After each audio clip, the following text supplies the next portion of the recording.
July 4, 1826.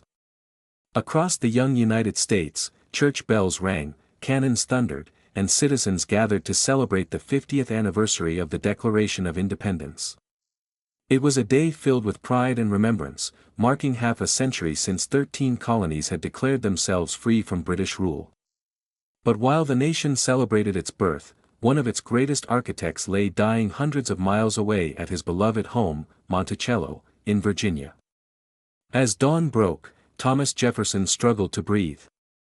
Weak from illness and 83 years of age, he reportedly asked, "Is it the 4th?" The answer was yes. Only hours later, on the very day he had helped immortalize in history, Jefferson passed away. Remarkably, just a few hours afterward, another founding father and former president, John Adams, also died in Massachusetts, unaware that Jefferson had already taken his final breath. Their deaths on the same historic anniversary stunned the nation and seemed almost too extraordinary to be mere coincidence. It was as if history itself had chosen the perfect moment to close the chapter on two of America's greatest revolutionaries. Thomas Jefferson was far more than the third president of the United States. He was the principal author of the Declaration of Independence, a visionary political thinker, a diplomat, an inventor, an architect, and one of the most influential philosophers in American history. His words, "All men are created equal," became among the most famous sentences ever written, inspiring countless struggles for liberty across the globe. Yet Jefferson's life was filled with contradictions. While proclaiming the ideals of freedom and equality, he enslaved hundreds of people throughout his lifetime. This paradox continues to spark debate among historians, making him one of the most admired, and most controversial, figures in American history. To understand Jefferson's importance, it is necessary to step back into the 18th century. Britain ruled a vast empire stretching across continents. Along North America's eastern coast, 13 British colonies prospered through farming, trade, and commerce. Although many colonists considered themselves loyal British subjects, growing tensions emerged over taxation, political representation, and imperial control. Laws imposed from London without colonial consent fueled resentment. People increasingly questioned whether distant rulers should govern communities that had developed their own identities and aspirations. These tensions eventually erupted into revolution. The American colonies faced one of the world's most powerful military empires, yet a growing movement believed liberty was worth every sacrifice. Ideas from the Enlightenment transformed politics, emphasizing natural rights, representative government, and individual liberty. Philosophers argued that governments existed only with the consent of the governed, and these revolutionary concepts profoundly shaped Jefferson's thinking. Unlike many military heroes of the Revolution, Jefferson rarely commanded armies or fought dramatic battles. His greatest weapon was his pen. With remarkable clarity and conviction, he transformed philosophical ideas into language that ordinary people could understand. His writing gave moral purpose to the American Revolution and provided a foundation upon which a new nation would be built. The Declaration of Independence was not simply a legal document, it was a bold statement that governments derive their power from the people and that freedom is a universal human aspiration.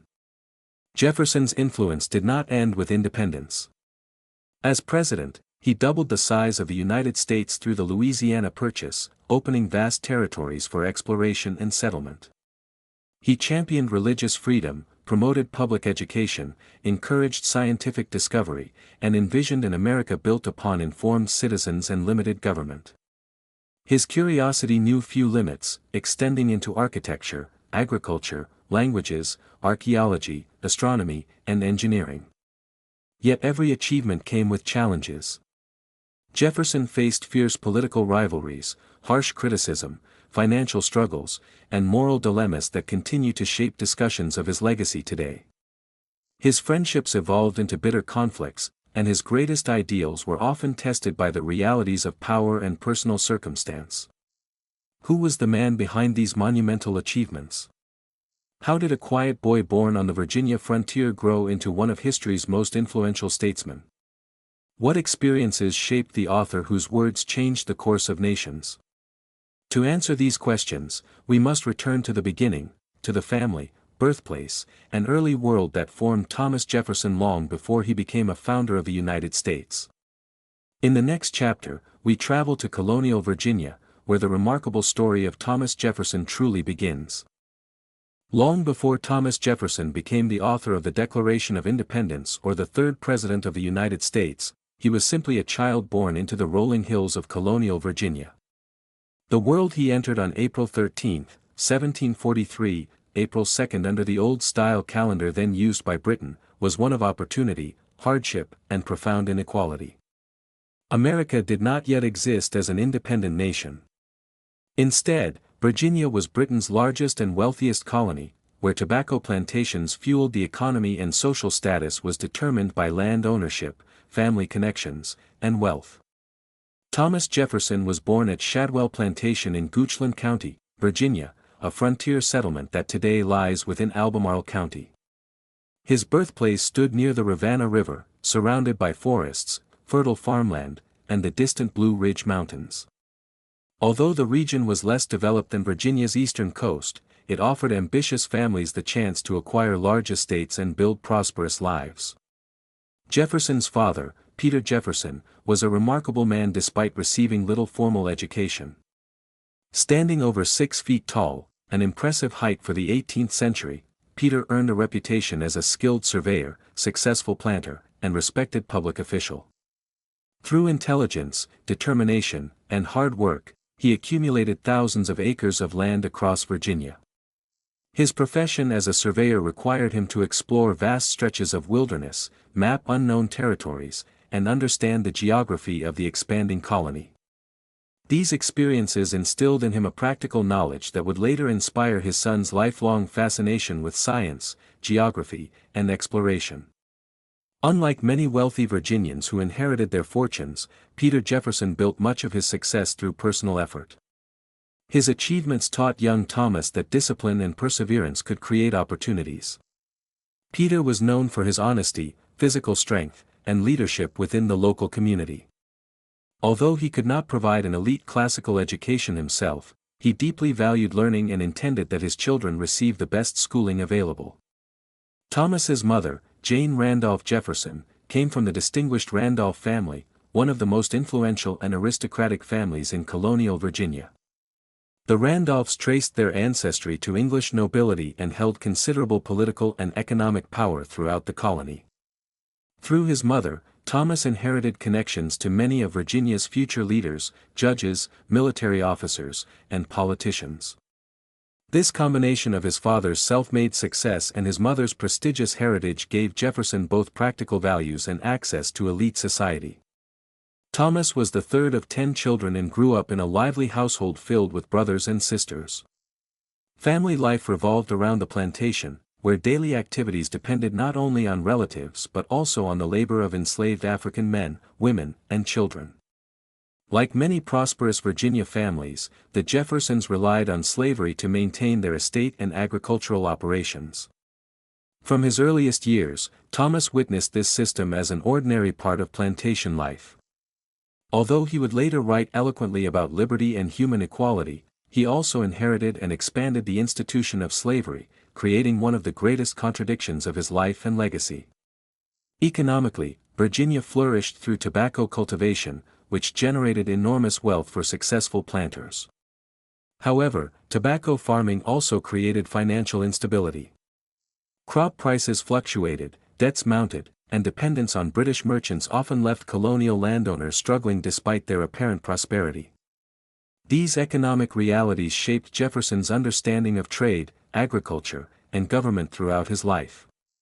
Culturally, colonial Virginia reflected a blend of English traditions and emerging American identity. Wealthy families emphasized manners, education, religion, music, and public service.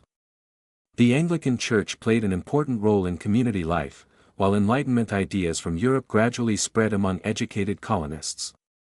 Discussions about science, philosophy, law, and politics became increasingly common, laying the intellectual foundation for future revolutionary thinking. Politically, Britain exercised firm control over its American colonies, but many Virginians valued local self-government through elected assemblies such as the House of Burgesses. Colonists generally considered themselves loyal subjects of the British Crown, yet they also believed they possessed certain rights that should not be violated. These early debates about authority and representation would profoundly influence Thomas Jefferson as he matured. The Jefferson household combined privilege with responsibility. Surrounded by books, productive farmland, skilled workers, and influential family connections, young Thomas enjoyed opportunities unavailable to most colonial children. At the same time, he grew up observing the complexities of wealth, power, social hierarchy, and slavery, forces that would shape both his worldview and the nation he would later help create.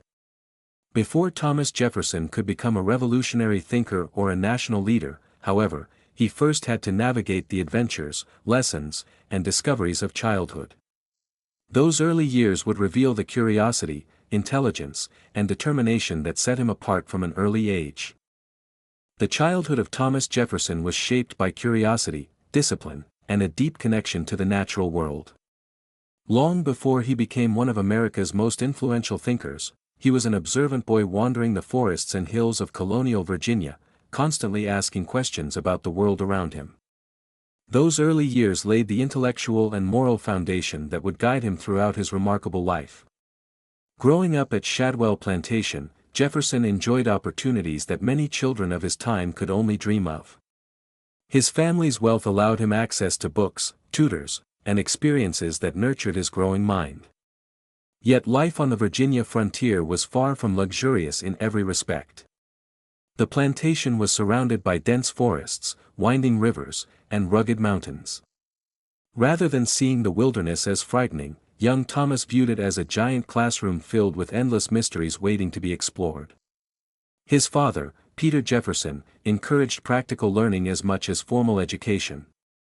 As an experienced surveyor, Peter often traveled across Virginia's untamed landscapes, measuring land and mapping new territories. Thomas admired his father's knowledge and determination. Watching Peter solve problems through careful observation taught the young boy the importance of patience, accuracy, and logical thinking. These lessons would later influence Jefferson's interests in architecture, engineering, science, and public administration. From an early age, Thomas displayed an extraordinary love of reading. While many children preferred games and outdoor adventures, he spent countless hours immersed in books. Stories of ancient civilizations, biographies of great leaders, and works on history fascinated him. Every new book opened another window into the world beyond Virginia. Reading became more than a hobby, it became a lifelong passion. Throughout his life, Jefferson believed that knowledge was the key to personal freedom and good government, a conviction that began during these formative childhood years. His parents ensured that he received an excellent education from private tutors. One of his earliest instructors introduced him to reading, writing, arithmetic, and proper grammar. Thomas learned quickly and demonstrated an exceptional memory. Unlike many students who memorized facts without understanding them, he constantly sought to discover why things worked the way they did. Teachers recognized that he possessed unusual intelligence and an eagerness to learn that set him apart from his peers. Another important part of Jefferson's childhood was his growing interest in languages. Even before reaching adolescence, he began studying Latin, a language considered essential for educated gentlemen in the 18th century. Mastering Latin allowed him to read the writings of ancient Roman philosophers and statesmen, whose ideas about liberty, law, and republican government deeply influenced his future political beliefs. His fascination with languages would continue throughout his life, eventually leading him to study Greek, French, Spanish, Italian, and several other languages. Music also became one of Jefferson's greatest passions. As a young boy, he learned to play the violin and practiced diligently. Music provided balance to his intellectual pursuits and became a source of joy during both peaceful and difficult times. Friends later recalled that Jefferson was an accomplished violinist who appreciated classical compositions and believed music enriched both the mind and the character. Although Thomas grew up surrounded by privilege, he also witnessed the realities of plantation life. Enslaved African men, women, and children worked the fields, maintained the household, and supported the family's prosperity. For young Jefferson, slavery was an accepted institution within Virginia society. He rarely questioned it during childhood because it was deeply woven into the economic and social fabric of the colony. Nevertheless, this early exposure created a lifelong contradiction. As an adult, he would write eloquently about human liberty while continuing to own enslaved people, a paradox that remains central to understanding his legacy. The greatest turning point of Jefferson's childhood came in 1757, when he was only 14 years old. His father, Peter Jefferson, died unexpectedly, leaving Thomas devastated. Peter had been not only a parent but also a role model whose strength, integrity, and work ethic deeply influenced his son. Under Virginia law, Thomas inherited approximately 5,000 acres of land and dozens of enslaved people, though guardians managed the estate until he reached adulthood. More importantly, he inherited his father's extensive personal library, one of the finest collections of books in the region. For Thomas, that library became a priceless treasure. He later remarked that he could never live without books, and the volumes his father left behind became his greatest companions. Through them, he explored philosophy, mathematics, history, science, literature, and politics. Every page expanded his imagination and strengthened his desire to understand the principles that govern both nature and society. The loss of his father forced Jefferson to mature quickly. While many boys his age still enjoyed carefree childhoods, Thomas began thinking seriously about responsibility, education, and his future.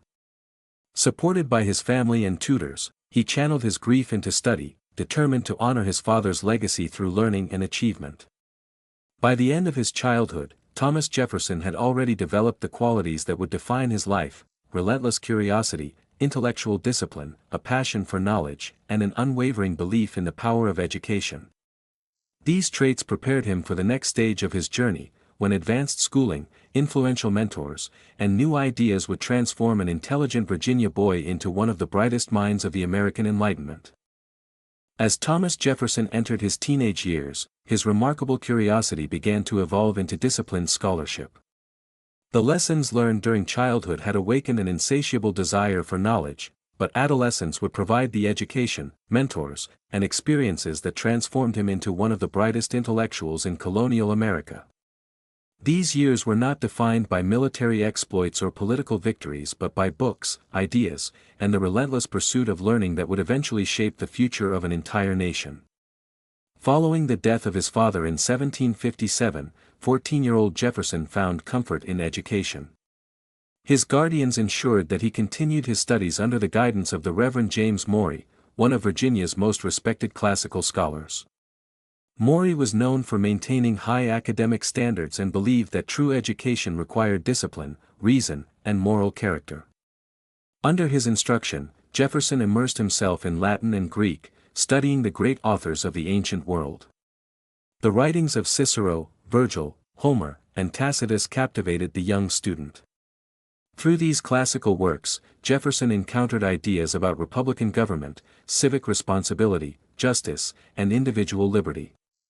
The histories of ancient Rome and Greece fascinated him, revealing both the strengths and weaknesses of governments throughout history. These lessons convinced him that free societies depended upon educated citizens and leaders who valued reason over tyranny. Jefferson's studies extended far beyond languages.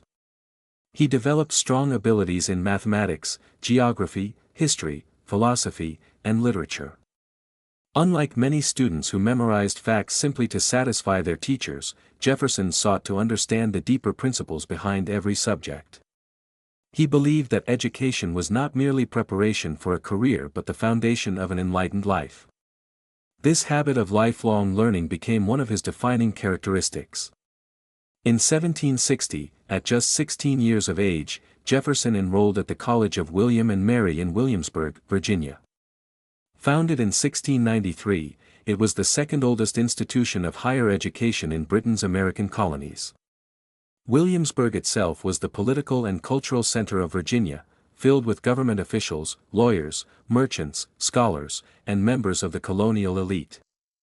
For Jefferson, leaving the quiet countryside of Shadwell for this vibrant town opened an entirely new world. College life challenged Jefferson both intellectually and socially. He attended lectures on philosophy, mathematics, natural science, rhetoric, and law while spending long hours in private study. His classmates admired his intelligence and quiet determination, though he was naturally reserved rather than outgoing. Instead of seeking entertainment, Jefferson often devoted 15 or more hours each day to reading and reflection. His extraordinary discipline soon earned the respect of both professors and fellow students. Among the most influential figures Jefferson encountered was Professor William Small, a Scottish mathematician whose modern approach to education differed greatly from traditional teaching methods. Small encouraged students to question assumptions, rely on evidence, and embrace the principles of the Enlightenment, a European intellectual movement emphasizing reason, science, and human progress. Rather than accepting ideas simply because they were old or widely believed, Jefferson learned to evaluate arguments through logic and careful analysis. Professor Small introduced Jefferson to the writings of influential philosophers such as John Locke, Francis Bacon, and Isaac Newton. Locke's theories on natural rights and government by consent profoundly shaped Jefferson's political thinking. Bacon inspired him to value scientific observation and experimentation, while Newton demonstrated the power of reason to uncover the laws governing the natural universe. These thinkers convinced Jefferson that human society, like nature, could be improved through knowledge and rational thought. Another important mentor was George Wythe, one of Virginia's finest lawyers and legal scholars. Wythe recognized Jefferson's exceptional abilities and encouraged him to study law seriously. Their relationship soon grew beyond that of teacher and student, developing into a lifelong friendship built upon mutual respect. Under Wythe's guidance, Jefferson learned legal reasoning, constitutional principles, and the importance of justice within a free society. These lessons would later prove invaluable as he drafted laws and helped establish the legal foundations of the United States. Jefferson also formed friendships with influential members of Virginia society, including Governor Francis Fauquier. Evenings spent at Fauquier's residence exposed the young scholar to discussions about politics, science, literature, music, and international affairs. These conversations broadened Jefferson's understanding of the world and strengthened his confidence in expressing complex ideas. Outside the classroom, Jefferson continued nurturing his love of music. He practiced the violin regularly and believed that music cultivated both emotional balance and intellectual refinement. He also developed an appreciation for architecture, art, and fine literature, interests that would remain with him throughout his life and eventually influence the design of his famous home, Monticello.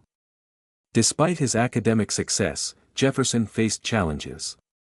The expectations placed upon him as heir to a substantial estate weighed heavily on his shoulders.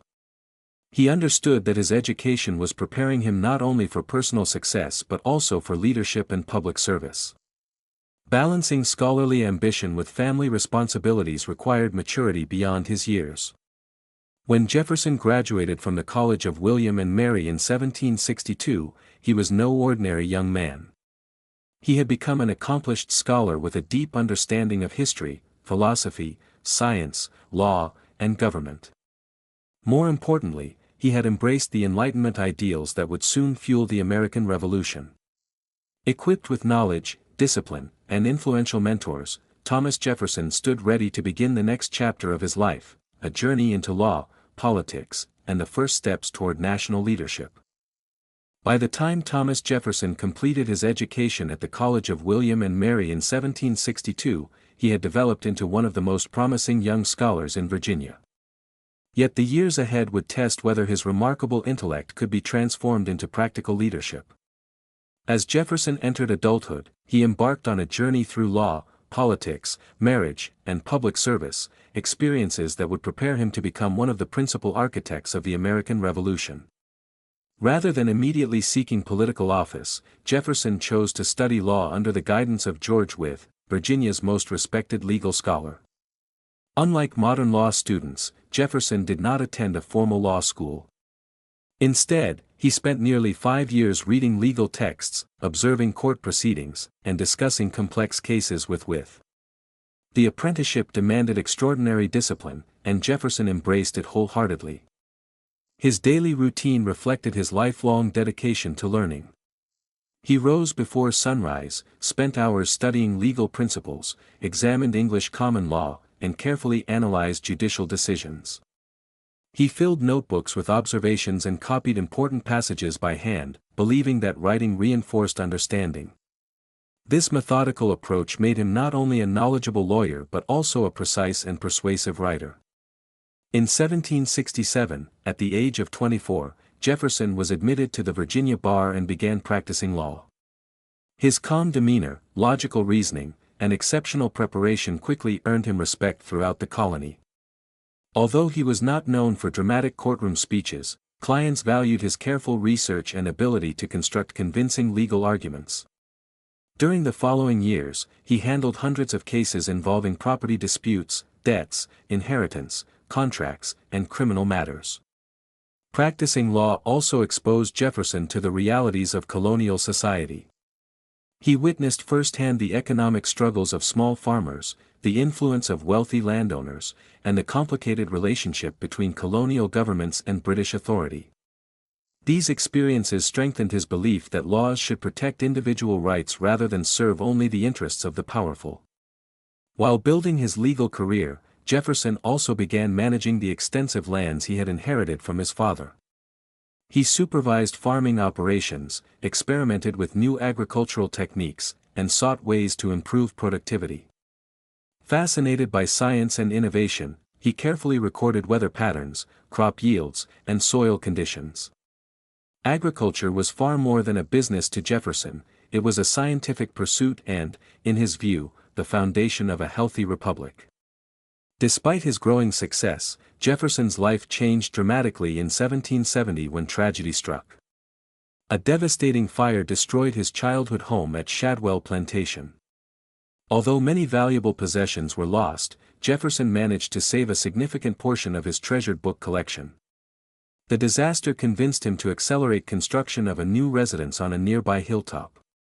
Inspired by classical architecture and European design, he began developing what would become Monticello, the magnificent home that reflected both his artistic vision and his passion for innovation. Jefferson's personal life reached another milestone in 1772 when he married Martha Wales Skelton, a young widow known for her intelligence, grace, and musical talent. The couple shared many interests, particularly a love of literature and music. Evenings at Monticello often featured Jefferson playing the violin while Martha accompanied him on the piano. Their marriage was widely regarded as affectionate and deeply loving. Through his marriage, Jefferson also inherited substantial property and many enslaved people from Martha's father, John Wales. While this inheritance significantly increased his wealth and social standing, it also deepened his involvement in the institution of slavery. This contradiction would remain one of the defining and most debated aspects of his life. Jefferson increasingly spoke about liberty and natural rights while continuing to depend economically on enslaved labor. At the same time, political tensions between Britain and its American colonies were escalating rapidly. Parliament imposed new taxes and regulations, including the Stamp Act and later the Townshend Acts, without allowing colonial representation in the British government. Many Virginians viewed these measures as violations of their constitutional rights. Jefferson entered public life in 1769 when he was elected to the Virginia House of Burgesses, the colony's legislative assembly. Although naturally shy and not an inspiring public speaker, he soon gained recognition through his thoughtful writing and carefully reasoned arguments. He preferred influencing others with well-crafted documents rather than emotional speeches. Within the House of Burgesses, Jefferson joined experienced leaders such as Patrick Henry, George Washington, and Richard Henry Lee in opposing British policies they considered unjust. While some favored direct confrontation, Jefferson believed that reasoned arguments rooted in law and philosophy offered the strongest case for defending colonial rights. His ability to express complex political ideas with clarity quickly distinguished him among Virginia's rising statesmen. One of Jefferson's earliest political writings argued that Parliament possessed no legitimate authority to tax the colonies without their consent. Drawing upon the ideas of John Locke and other Enlightenment philosophers, he maintained that governments existed to protect the natural rights of their citizens, not to violate them. These arguments would later become central themes in the Declaration of Independence. As Jefferson approached his 30th birthday, his life seemed filled with promise. He was a respected lawyer, a devoted husband, an influential legislator, and an ambitious plantation owner. Yet events beyond his control were moving the colonies toward open conflict with Great Britain. The disputes that had once been settled through petitions and debate were rapidly evolving into revolution.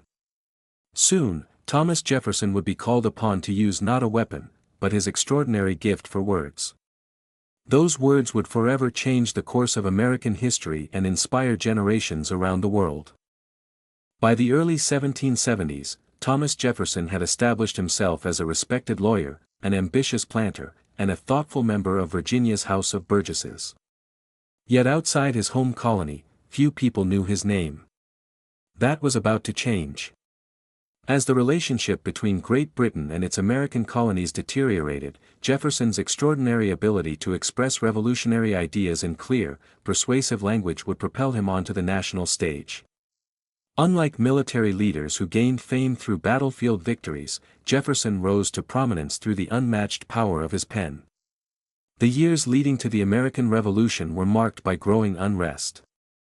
Britain, burdened by debts from the 7 Years' War, sought to increase revenue by taxing its American colonies.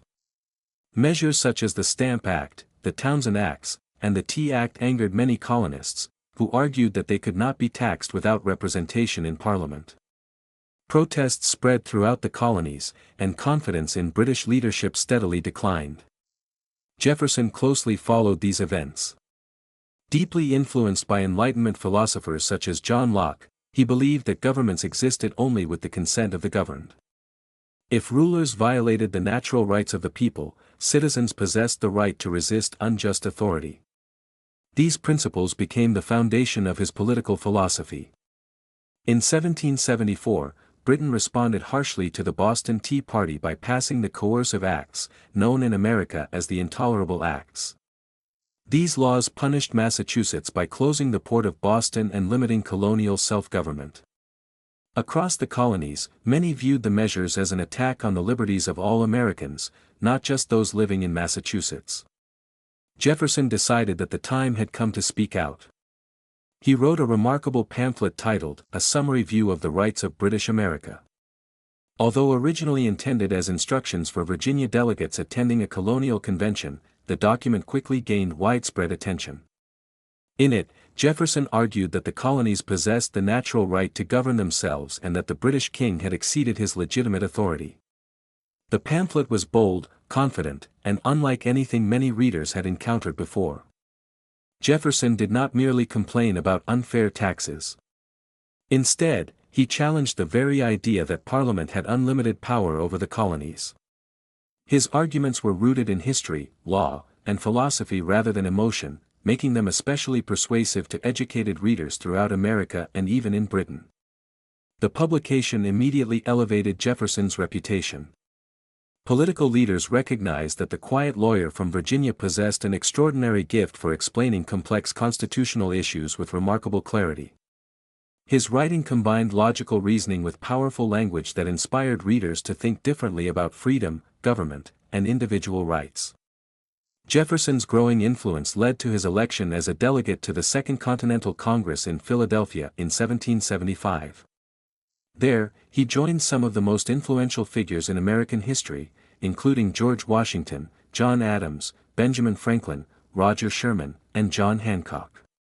Although Jefferson was only 32 years old and one of the youngest delegates, his intelligence quickly earned the respect of his colleagues. At first, Jefferson spoke very little during congressional debates. Naturally reserved, he preferred listening carefully before expressing his opinions.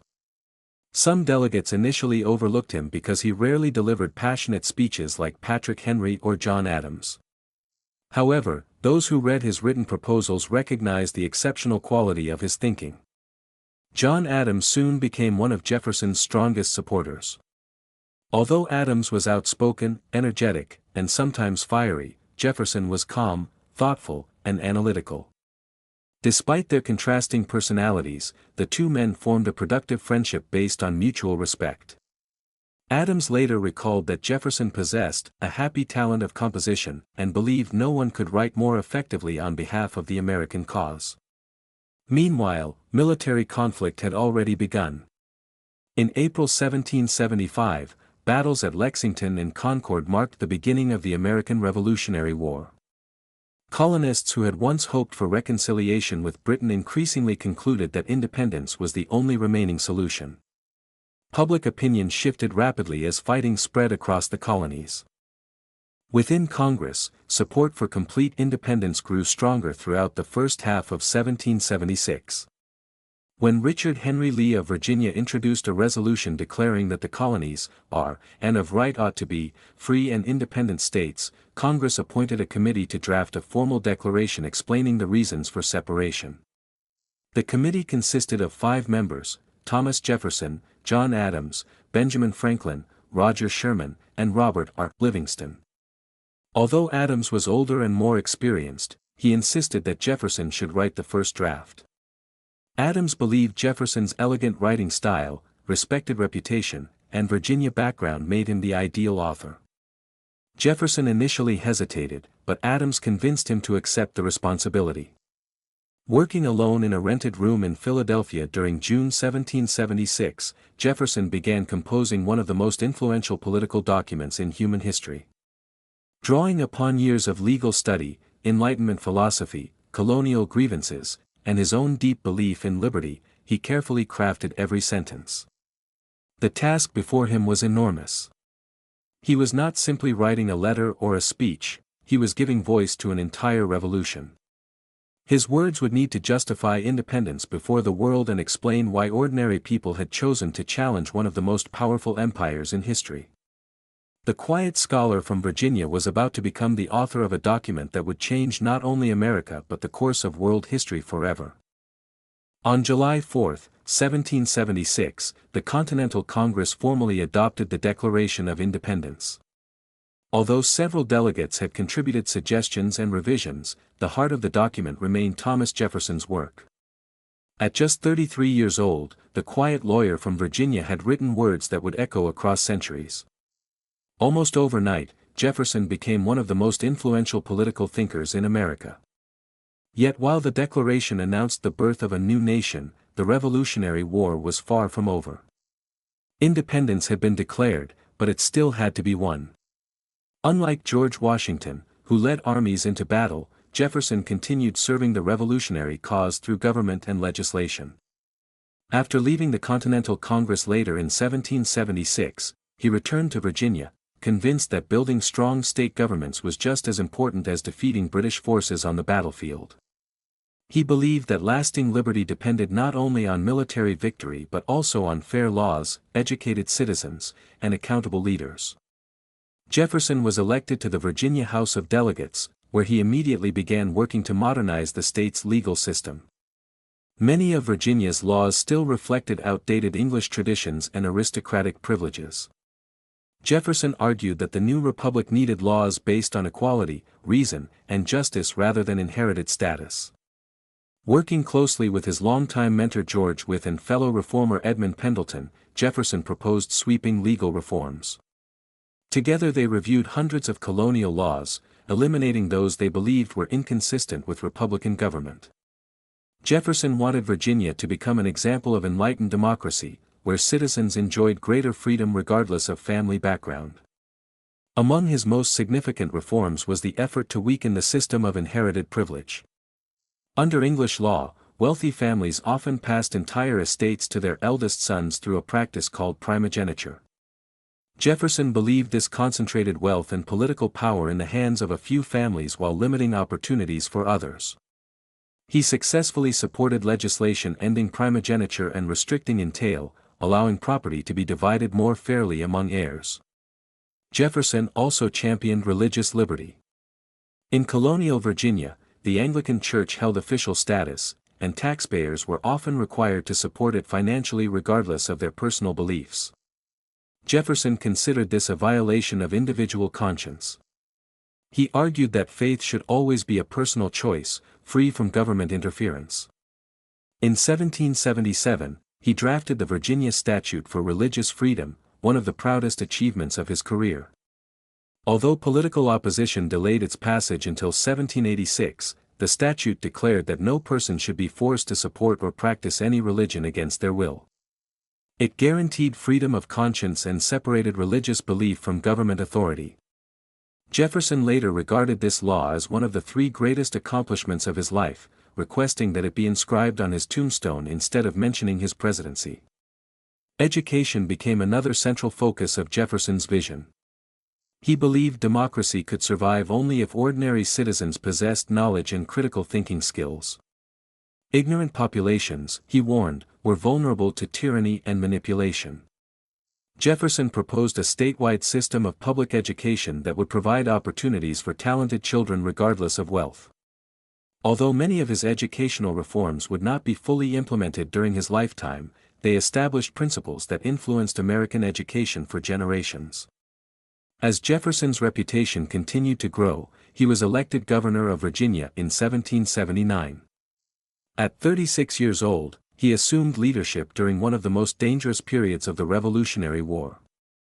British forces intensified military operations in the South, threatening Virginia directly. Jefferson suddenly faced responsibilities far beyond writing laws and political philosophy. His governorship proved challenging.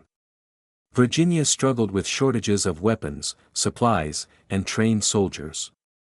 The state's economy suffered from inflation and disrupted trade. Jefferson worked tirelessly to organize defenses, support the Continental Army, and maintain public confidence despite limited resources.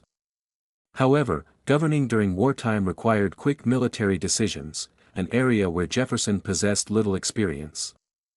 In 1781, British troops under the command of Benedict Arnold, the former American general who had become a traitor, launched raids across Virginia.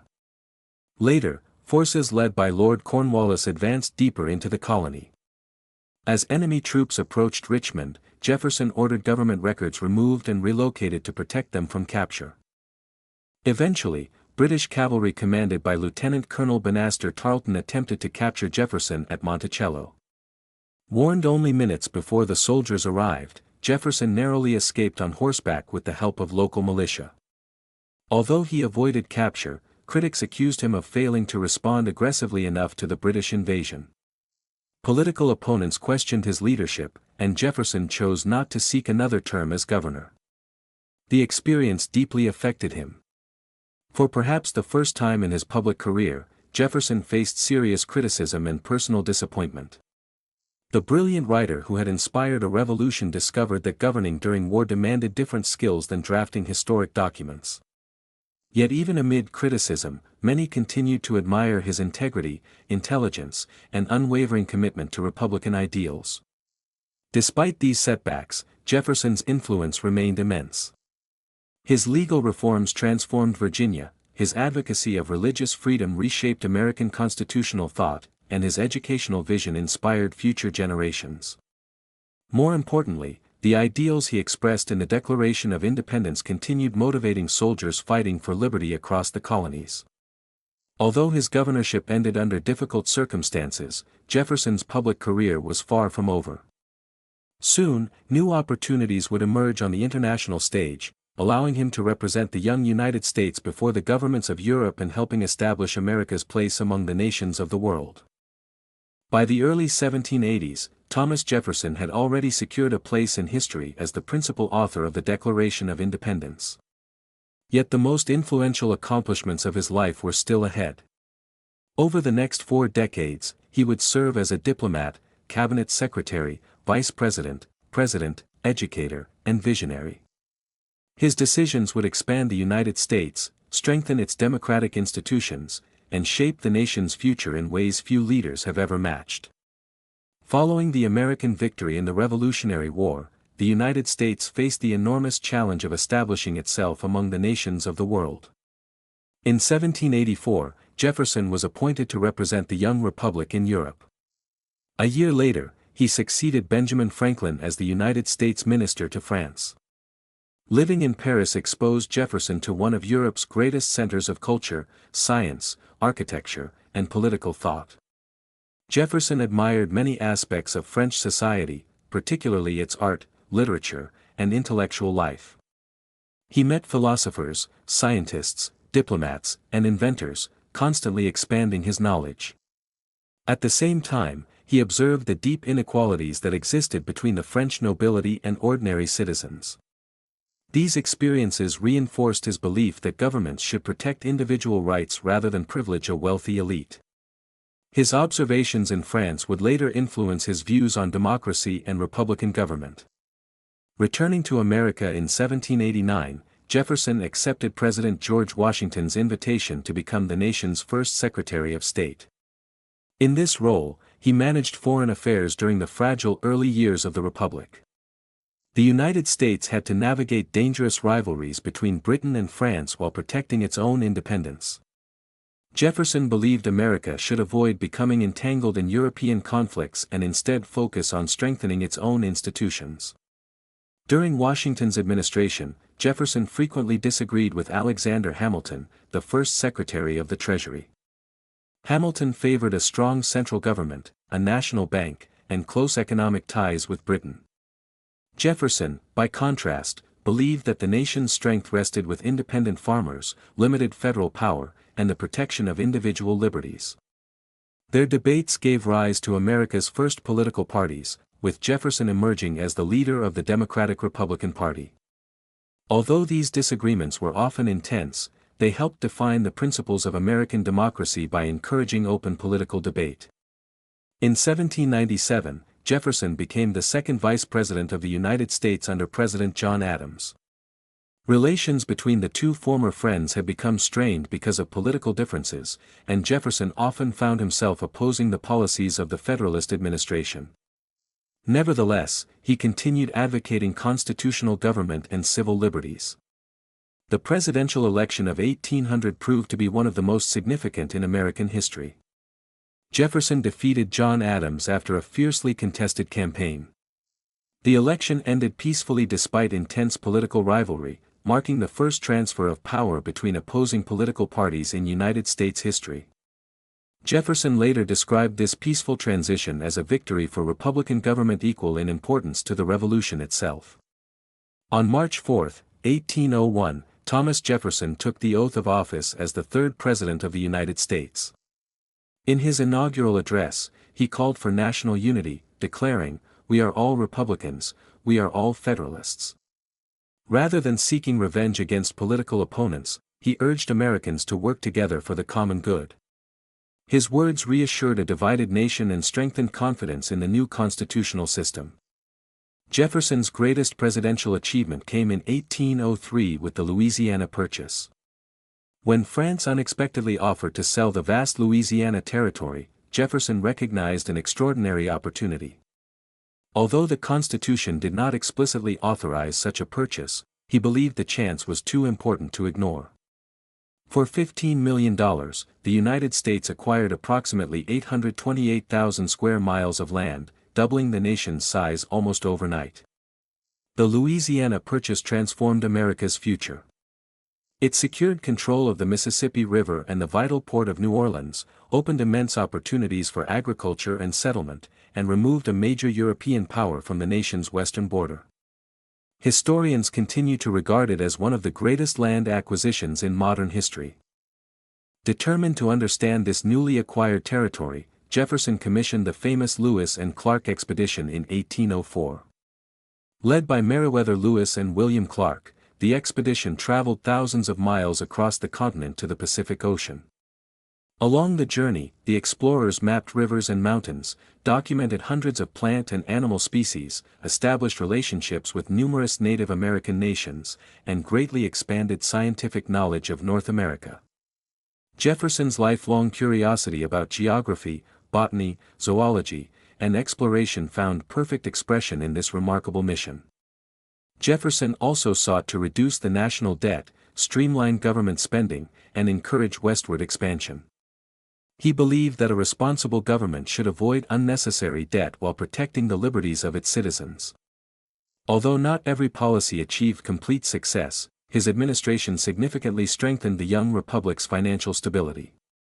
Perhaps Jefferson's most enduring achievement outside politics was his unwavering commitment to education. He believed that democracy depended upon informed citizens capable of independent thought. After leaving the presidency, he devoted enormous energy to establishing the University of Virginia, which opened in 1825. Unlike many colleges of the era, it emphasized science, modern languages, architecture, law, and freedom of intellectual inquiry rather than strict religious instruction. Jefferson personally designed many of its buildings and carefully planned its curriculum, considering the university one of his greatest gifts to future generations. By the end of his career, Thomas Jefferson had helped write America's founding principles, expanded the nation's territory, defended religious freedom, promoted public education, encouraged scientific discovery, and strengthened democratic government. Few individuals have influenced so many aspects of a nation's development.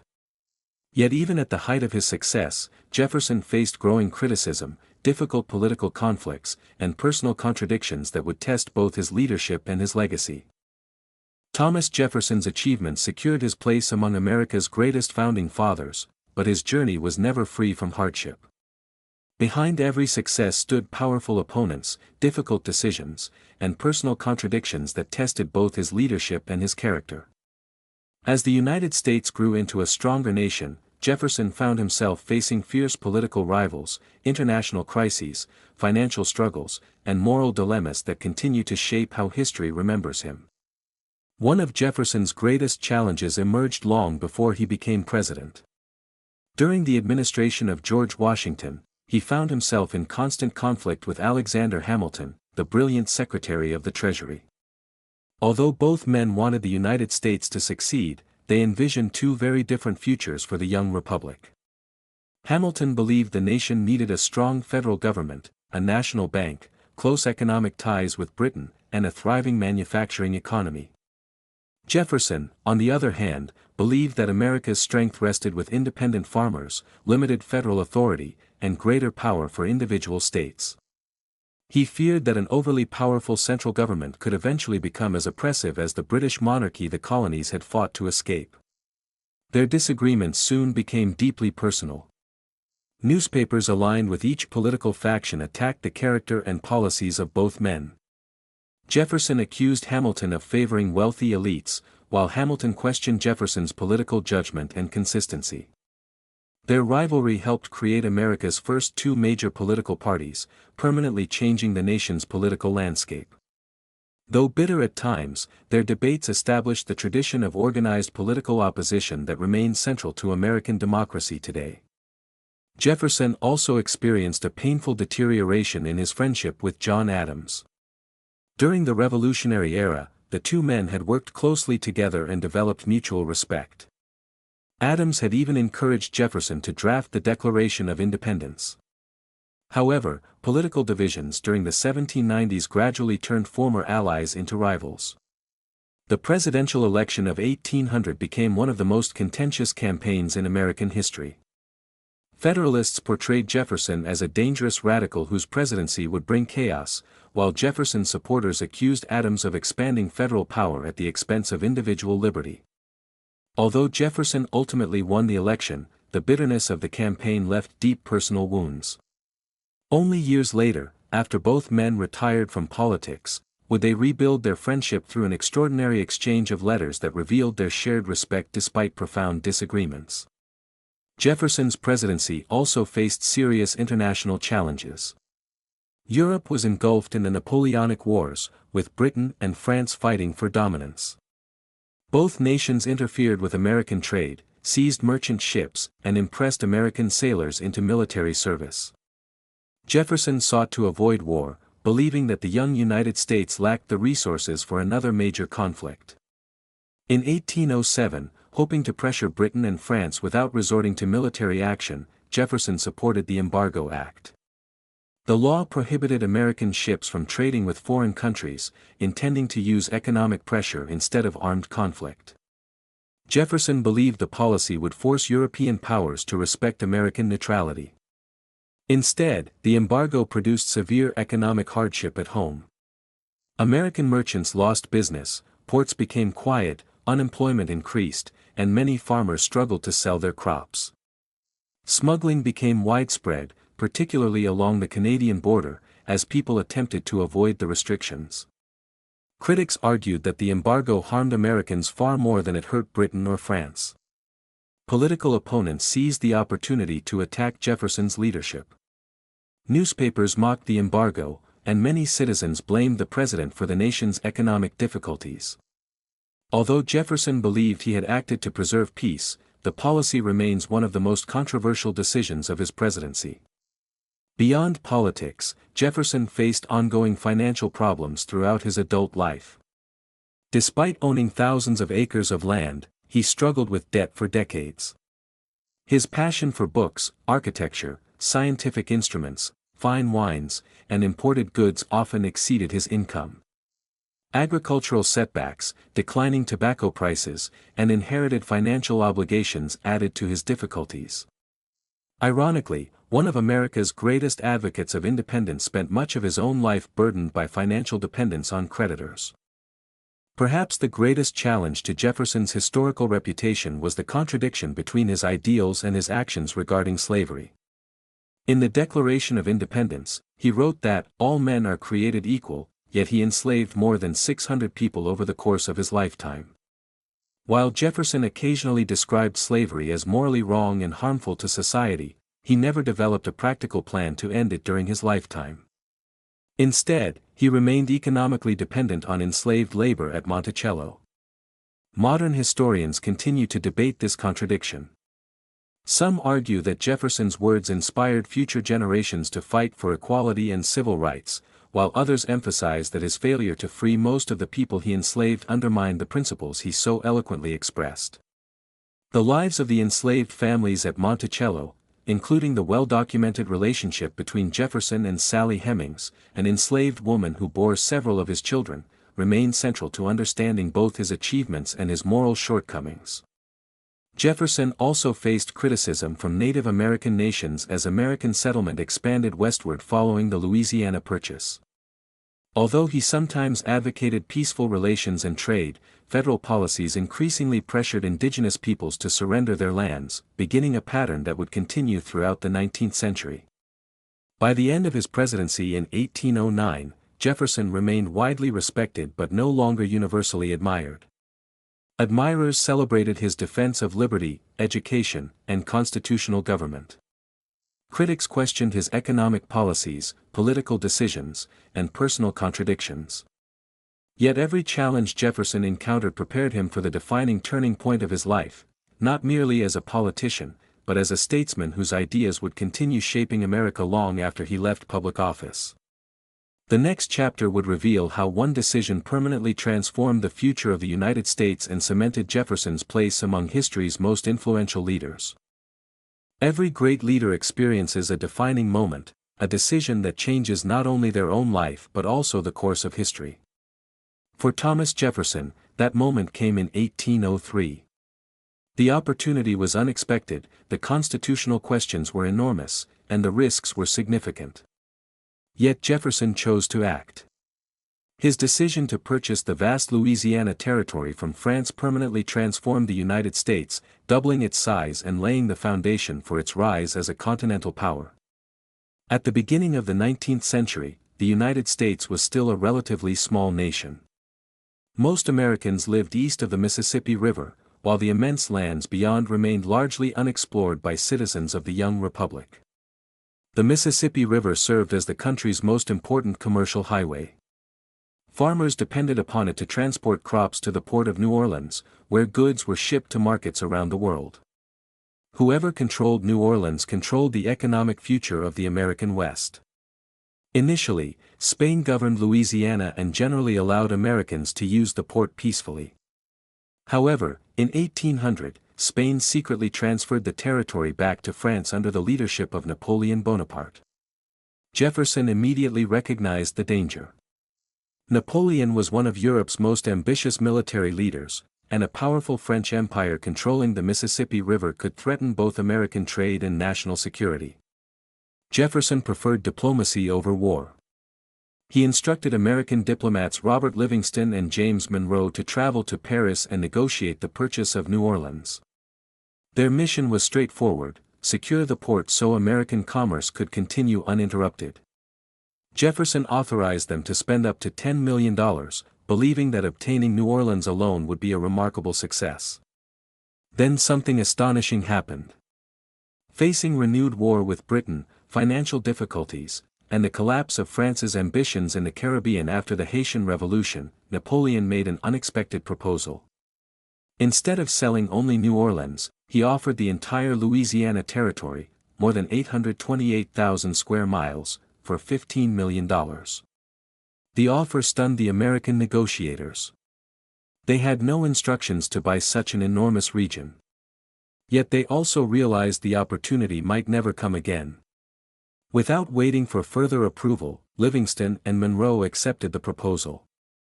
When news reached Jefferson in Washington, he faced one of the greatest dilemmas of his presidency.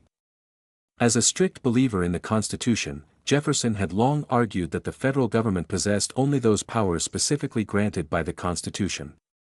Yet nowhere did the document explicitly authorize the president to purchase foreign territory. Jefferson worried that accepting the agreement might contradict the constitutional principles he had defended throughout his political career. For several weeks, he considered proposing a constitutional amendment before completing the purchase. But time was running out. Napoleon could withdraw the offer at any moment, and delaying might allow another European power to intervene. Finally, Jefferson reached a historic conclusion. He reasoned that the Constitution's treaty-making powers provided sufficient authority for the acquisition. Although the decision troubled him personally, he believed the long-term interests of the nation outweighed his constitutional doubts. The United States Senate quickly approved the treaty, and in 1803 the Louisiana Purchase became official. Its consequences were extraordinary. With a single agreement, the United States doubled its territory. The acquisition stretched from the Mississippi River to the Rocky Mountains and from the Gulf of Mexico toward the Canadian border. It secured American control of the Mississippi River and New Orleans, eliminated France as a major continental rival, and opened vast new lands for farming, exploration, and settlement. Jefferson understood that purchasing the land was only the beginning. He wanted Americans to learn everything possible about this enormous new territory. In 1804, he commissioned the famous Lewis and Clark expedition, selecting his trusted secretary Meriwether Lewis to lead the mission alongside William Clark. Their expedition became one of the greatest explorations in American history. Traveling thousands of miles to the Pacific Ocean, the explorers mapped rivers and mountain ranges, identified hundreds of plant and animal species, recorded detailed observations of the landscape, and established contact with numerous Native American nations. Their journals greatly expanded scientific knowledge while strengthening America's claim to the West. For Jefferson, the expedition represented far more than territorial exploration.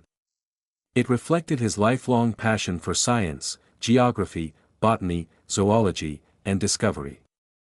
He instructed Lewis to collect information about wildlife, climate, soil, minerals, and indigenous cultures, believing that knowledge itself was essential to national progress.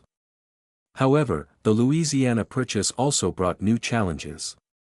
Many Native American nations had lived on these lands for generations, and American expansion would increasingly threaten their sovereignty and traditional ways of life. Although Jefferson often spoke of peaceful coexistence, westward settlement accelerated conflicts that would shape the nation's history for decades. Politically, Jefferson's bold decision silenced many critics who had doubted his leadership. Even opponents acknowledged that the purchase was an extraordinary achievement. It strengthened national security, expanded economic opportunity, and transformed the United States from a small Atlantic republic into a nation with continental ambitions. Looking back, historians widely regard the Louisiana Purchase as Jefferson's greatest presidential accomplishment. It demonstrated that effective leadership sometimes requires balancing principle with practical necessity. Jefferson had faced a difficult constitutional question, weighed the risks carefully, and chosen the course he believed would best serve future generations. That single decision changed the map of North America forever. Yet after leaving the presidency, Jefferson would devote his remaining years to a different kind of nation building, not through territorial expansion, but through education, knowledge, and the preparation of future citizens who would inherit the republic he had helped create. While Thomas Jefferson is remembered as a statesman, philosopher, and president, those who knew him personally encountered a very different man. Away from political debates and public office, Jefferson was a devoted husband, affectionate father, passionate scholar, talented musician, skilled architect, and lifelong lover of books. Yet beneath his calm and refined personality lay deep personal sorrows, financial burdens, and moral contradictions that shaped his private life as profoundly as his public achievements. Unlike many outspoken political leaders of his era, Jefferson was naturally quiet and reserved. He disliked confrontation and preferred thoughtful conversation over fiery public speeches. Friends often described him as polite, courteous, and generous with guests. He possessed an extraordinary curiosity about nearly every subject imaginable. Whether discussing astronomy, botany, architecture, history, mathematics, agriculture, or philosophy, Jefferson approached every topic with genuine enthusiasm and an eagerness to learn. One of the happiest moments of his life came on January 1, 1772, when he married Martha Wales Skelton, a wealthy young widow from Virginia. Martha was intelligent, well-educated, and shared Jefferson's appreciation for literature and music. Their marriage was built upon affection and mutual respect rather than political ambition.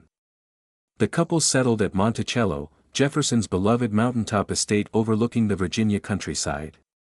There they created a home centered on family, learning, and culture. Evenings often ended with music filling the house as Jefferson played the violin while Martha accompanied him on the pianoforte. Friends who visited Monticello frequently remarked on the warmth of their relationship and the peaceful atmosphere they created together.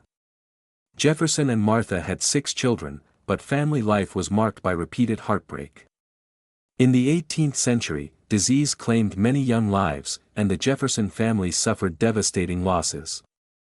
Only 2 daughters, Martha, Patsy Jefferson Randolph and Mary, Polly Jefferson Epps, survived into adulthood. The deaths of their other children brought immense grief to both parents. The greatest tragedy occurred in 1782, when Martha Jefferson became seriously ill following the birth of their youngest child. Despite every effort to save her, she died on September 6 at only 33 years of age. Jefferson was devastated. Witnesses later recalled that he remained beside her bedside for days, overcome with sorrow. According to family tradition, Jefferson promised Martha that he would never remarry, believing no other relationship could replace the love they had shared. He honored that promise for the remainder of his life. For weeks after her death, he isolated himself, riding alone through the forest surrounding Monticello in an attempt to cope with his grief. Friends feared for his emotional well-being, and many observed that he never fully recovered from the loss. Although Jefferson eventually returned to public service, the memory of Martha remained with him throughout his life. Her death deepened his sense of loneliness and made his family even more important to him. He maintained close relationships with his surviving daughters and later delighted in the company of his grandchildren, often encouraging their education and intellectual development. Jefferson's greatest personal passion outside politics was learning. He collected books with extraordinary dedication, building one of the largest private libraries in America. His interests ranged across history, philosophy, science, law, religion, architecture, engineering, medicine, geography, agriculture, and classical literature. He once famously declared, "I cannot live without books," a statement that accurately reflected his lifelong devotion to reading. Monticello itself became a reflection of Jefferson's remarkable personality. Rather than simply purchasing a grand house, he personally designed and continually redesigned nearly every aspect of the estate.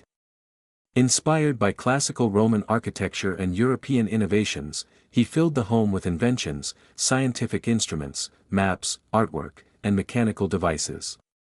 Hidden staircases, skylights, rotating bookstands, and ingenious storage systems demonstrated his fascination with both beauty and practicality. Jefferson also loved gardening and agriculture. He carefully experimented with crops, imported plants from around the world, and kept detailed records of weather, soil conditions, and harvests. His gardens at Monticello contained hundreds of varieties of fruits, vegetables, flowers, and trees, reflecting his belief that scientific observation could improve farming and daily life. Yet Jefferson's private life also contained one of history's most controversial relationships. Modern historical evidence, supported by DNA research and extensive documentary records, indicates that Jefferson fathered several children with Sally Hemings, an enslaved woman who belonged to the Jefferson household and was the half-sister of his late wife through their shared father, John Wales. The relationship remains one of the most debated aspects of Jefferson's personal legacy, illustrating the profound contradictions between his public advocacy of liberty and his private participation in the institution of slavery. Financial worries also shadowed Jefferson's later years. Despite owning vast lands and valuable property, he lived beyond his means for much of his life. Construction at Monticello, generous hospitality, imported books, scientific equipment, and declining agricultural profits left him burdened with overwhelming debt. These financial pressures caused constant anxiety, especially as he grew older. Even so, visitors to Monticello often remembered Jefferson as a gracious host whose conversations ranged effortlessly across countless subjects. Whether discussing ancient history, modern politics, astronomy, architecture, or natural science, he displayed an astonishing breadth of knowledge and an enduring optimism about the power of education and reason. Thomas Jefferson's personal life was therefore a complex blend of love and loss, brilliance and contradiction, achievement and sorrow. The same man who inspired millions with ideals of liberty also struggled with personal grief, financial hardship, and moral conflicts that history continues to examine today. As his years advanced, he gradually withdrew from national politics, determined to devote his remaining life to one final dream, the creation of an institution that would educate future generations and preserve the republic he had helped to build. After serving 2 terms as President of the United States, Thomas Jefferson left office on March 4, 1809.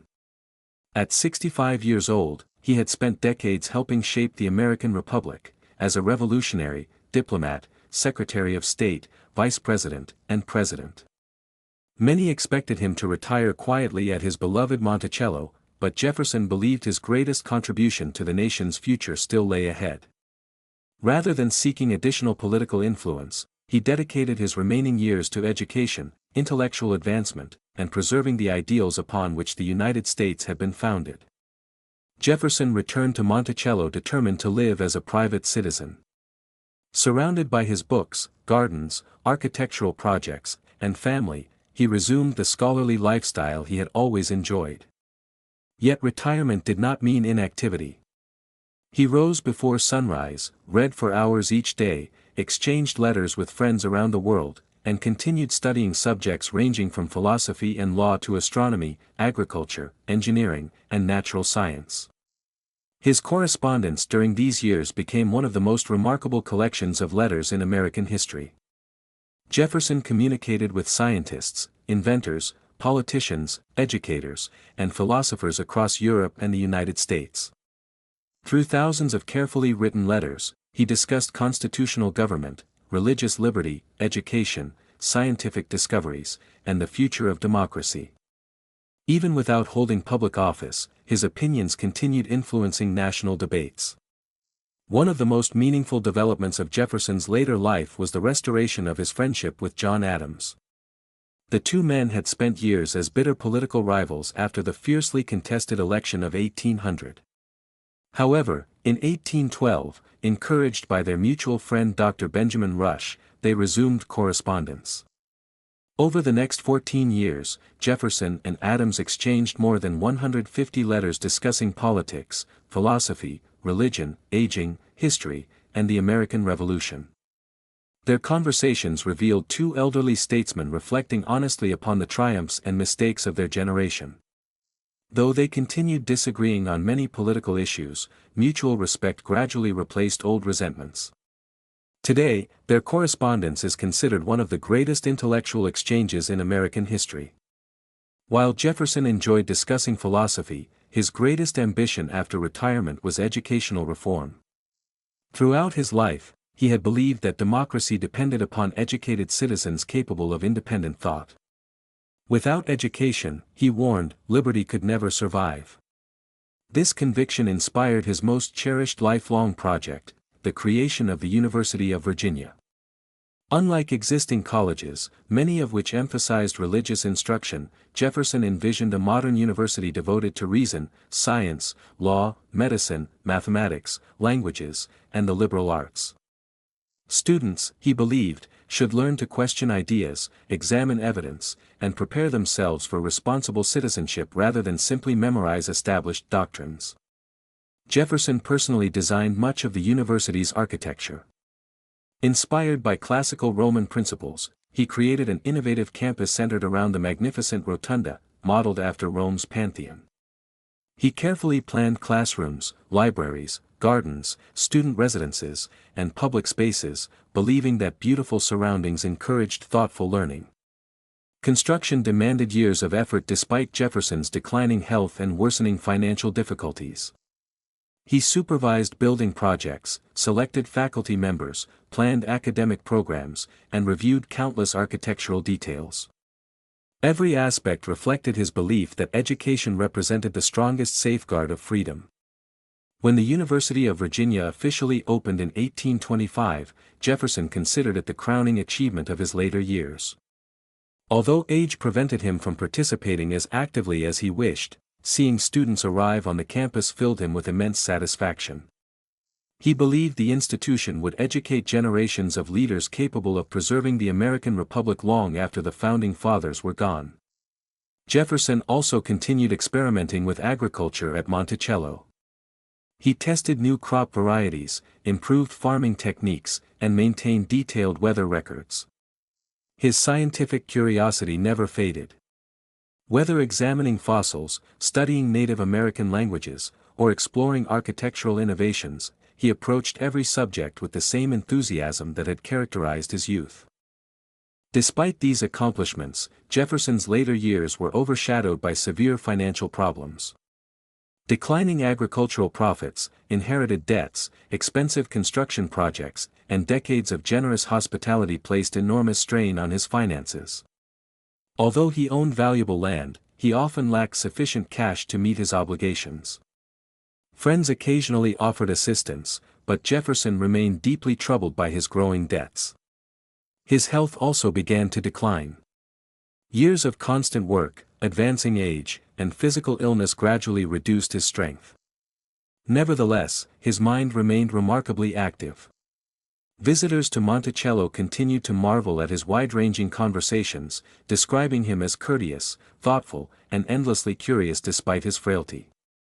Jefferson increasingly reflected upon the legacy of the American Revolution.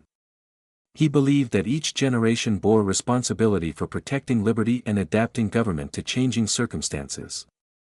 While proud of the nation's achievements, he understood that democracy required constant vigilance. Freedom, in his view, could never be permanently secured without education, civic responsibility, and respect for individual rights. As his life entered its final chapter, Jefferson took comfort in knowing that the principles he had helped establish continued guiding the young republic. The Declaration of Independence remained the nation's moral foundation. The Louisiana Purchase had secured its future expansion. The University of Virginia promised to educate generations yet unborn. Although age and illness steadily weakened his body, his vision for America remained as clear as ever. Unaware that history was preparing one final extraordinary coincidence, Thomas Jefferson approached the closing days of his life while the nation prepared to celebrate the 50th anniversary of the Declaration of Independence, a date forever linked to his greatest achievement. By the mid-1820s, Thomas Jefferson had reached the final chapter of an extraordinary life. The young lawyer who had once dreamed of liberty had become one of the last surviving architects of the American Revolution. Although age had weakened his body, his mind remained remarkably active. From his beloved home at Monticello, Jefferson spent his remaining years reflecting on the nation he had helped create, guiding the University of Virginia, corresponding with old friends, and contemplating the legacy he would leave behind. At more than 80 years of age, Jefferson's daily routine slowed considerably, but his passion for learning never diminished. He continued to rise early, read extensively, answer letters, and discuss philosophy, science, history, and politics with visitors. Guests who traveled to Monticello often expected to meet a distant political legend. Instead, They found a courteous elderly gentleman whose curiosity about the world remained as strong as it had been in his youth. The University of Virginia became the center of Jefferson's attention during these final years. Since the university had officially opened in 1825, he followed its progress with immense pride. Although failing health prevented him from visiting as frequently as he wished, he carefully monitored faculty appointments, curriculum development, and administrative decisions through letters and trusted associates. Jefferson believed the university represented the future of the American Republic. Governments could establish laws and constitutions, he often argued, but only education could preserve liberty across generations. He hoped that students educated there would become leaders guided by reason, scientific inquiry, and public service rather than prejudice or inherited privilege. Despite this satisfaction, Jefferson's personal circumstances grew increasingly difficult. Financial problems that had troubled him for decades became overwhelming. Years of declining agricultural income, inherited debts, expensive construction at Monticello, generous hospitality toward countless visitors, and his lifelong habit of purchasing books and scientific equipment left him deeply in debt. Jefferson explored several solutions.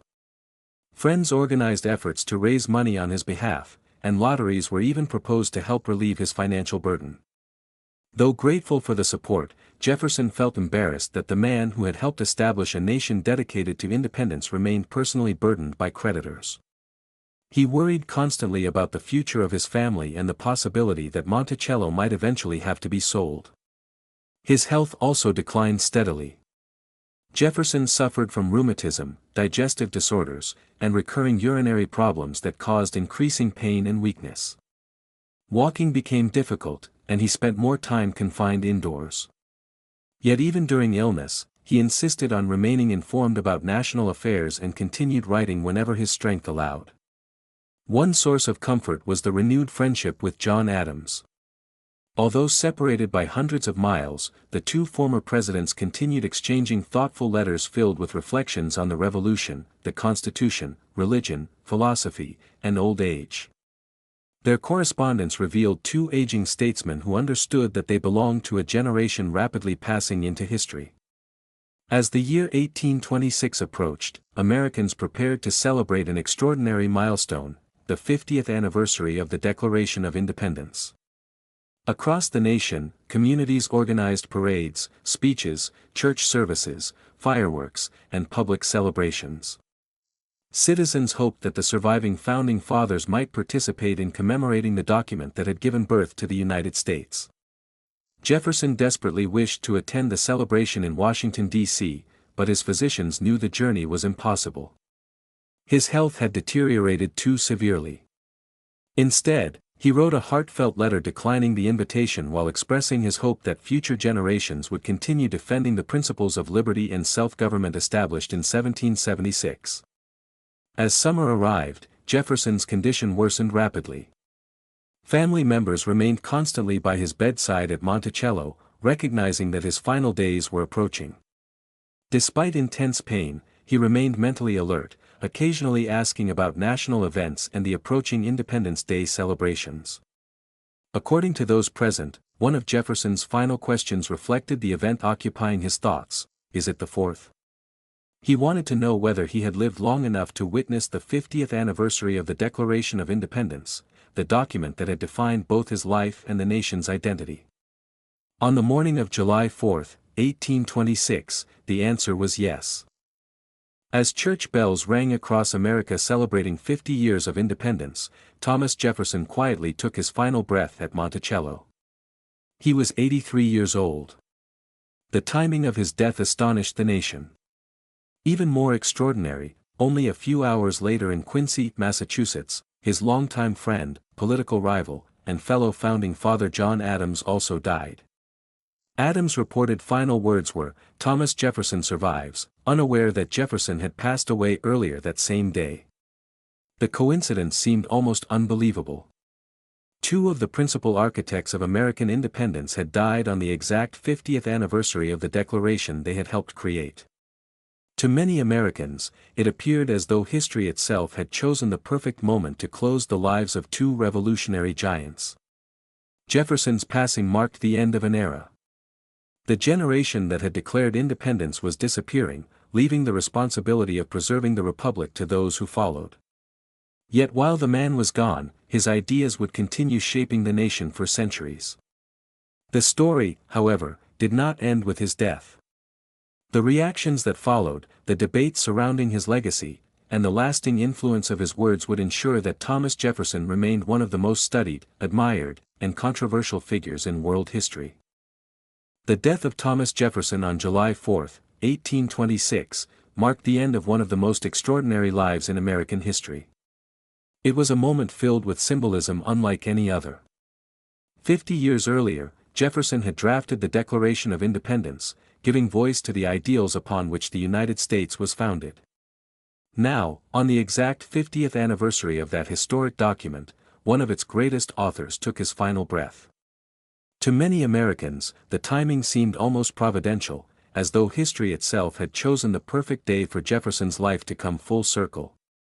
News of Jefferson's death spread slowly across the country. In an age before telegraphs and rapid communication, messages traveled by horseback and stagecoach. Yet wherever the news arrived, people reacted with profound sadness and admiration. Newspapers dedicated special editions to his life, recounting his achievements as a revolutionary, statesman, diplomat, president, philosopher, and educator. Editorials described him as one of the principal architects of American liberty and praised his lifelong commitment to the ideals of freedom and self-government. The nation was even more astonished when another message followed shortly afterward. Former President John Adams, Jefferson's longtime friend, political rival, and fellow signer of the Declaration of Independence, had also died on July 4, 1826, only a few hours after Jefferson. Adams' reported final words, "Thomas Jefferson survives," became one of the most famous and poignant moments in American history, as he did not know that Jefferson had already passed away earlier that day. The simultaneous deaths of two founding fathers transformed the anniversary into an event of deep national reflection. Americans viewed the coincidence as more than chance. It seemed as though the generation that had secured independence was offering one final reminder of the sacrifices and vision that had created the republic. Church bells rang in mourning, public gatherings paused for moments of silence, and communities across the nation honored both men with memorial ceremonies. Jefferson's funeral was held at Monticello, the Virginia estate he had spent much of his life designing and perfecting. Unlike elaborate state funerals that later presidents would receive, Jefferson's burial reflected his own wishes for simplicity. Family members, close friends, neighbors, and those who had worked on the estate gathered to pay their respects. He was laid to rest in the family cemetery at Monticello, overlooking the countryside he had loved throughout his life. Perhaps even more revealing than his funeral was the inscription Jefferson personally chose for his own tombstone years before his death.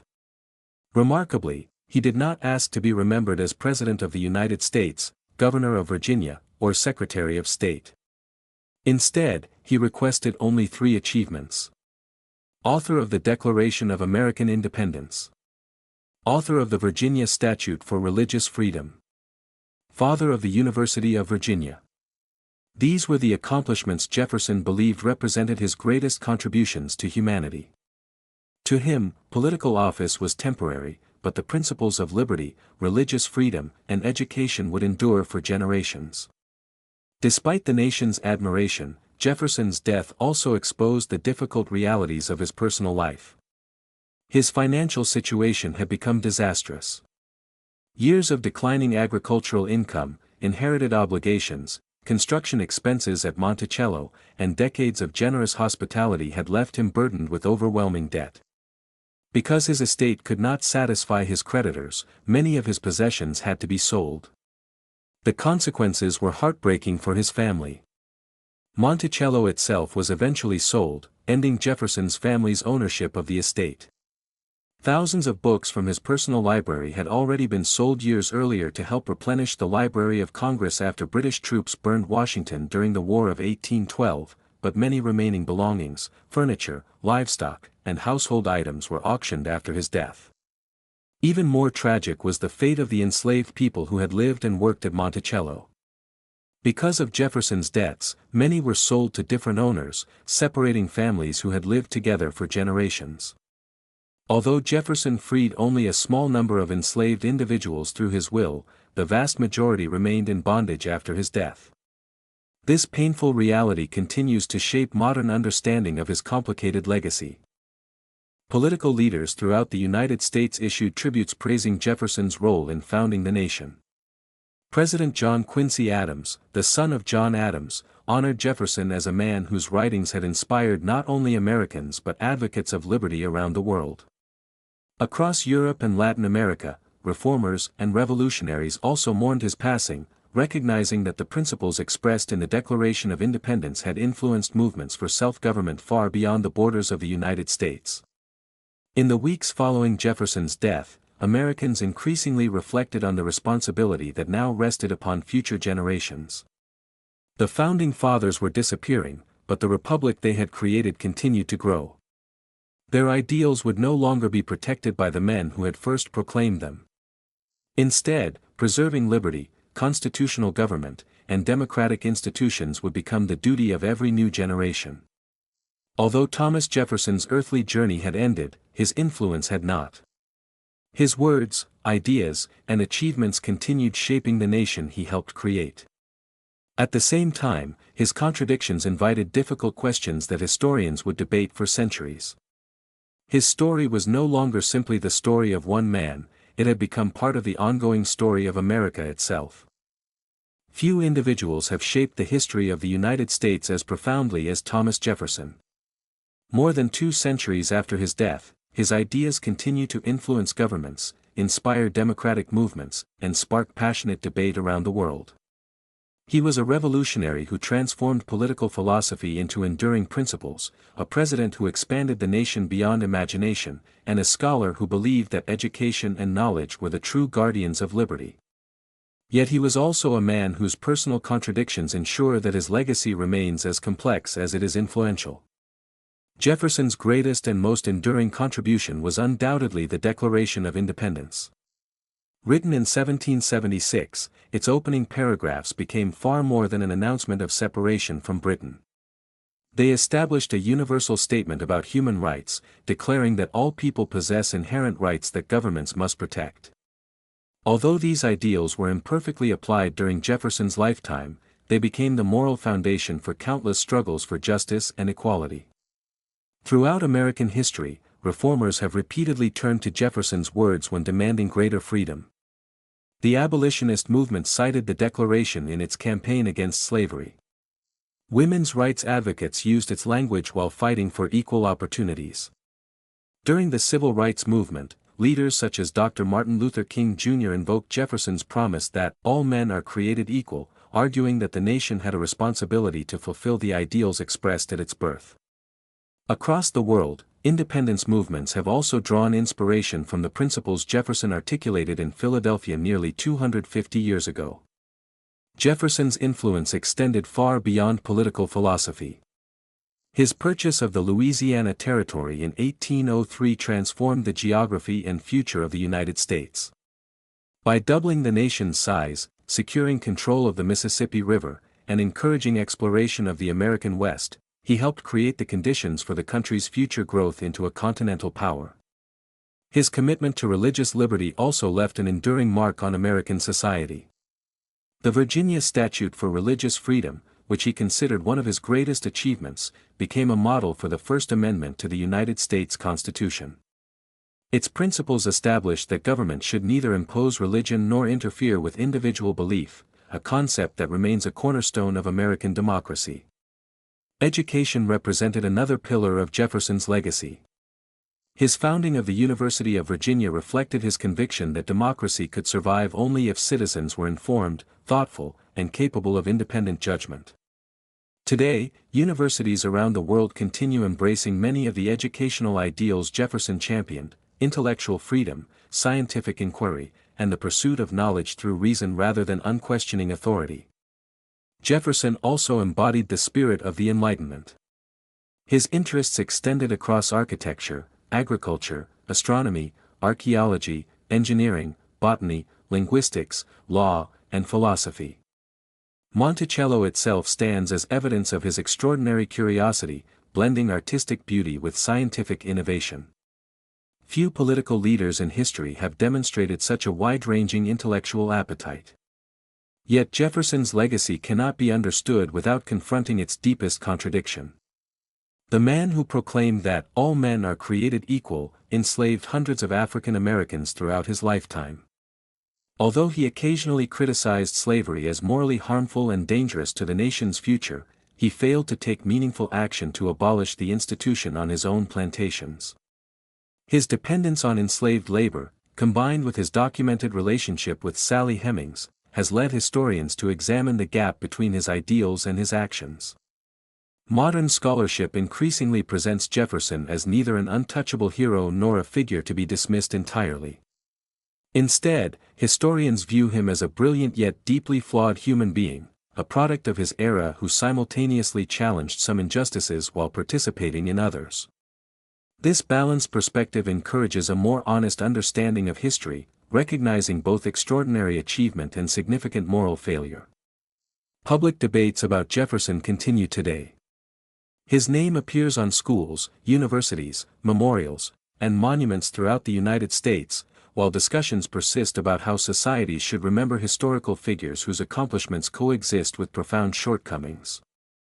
Rather than diminishing his importance, these debates demonstrate how relevant Jefferson remains in modern conversations about freedom, equality, justice, and national identity. Perhaps Jefferson himself best understood the unfinished nature of democracy. He believed that every generation carried the responsibility of protecting liberty and improving society.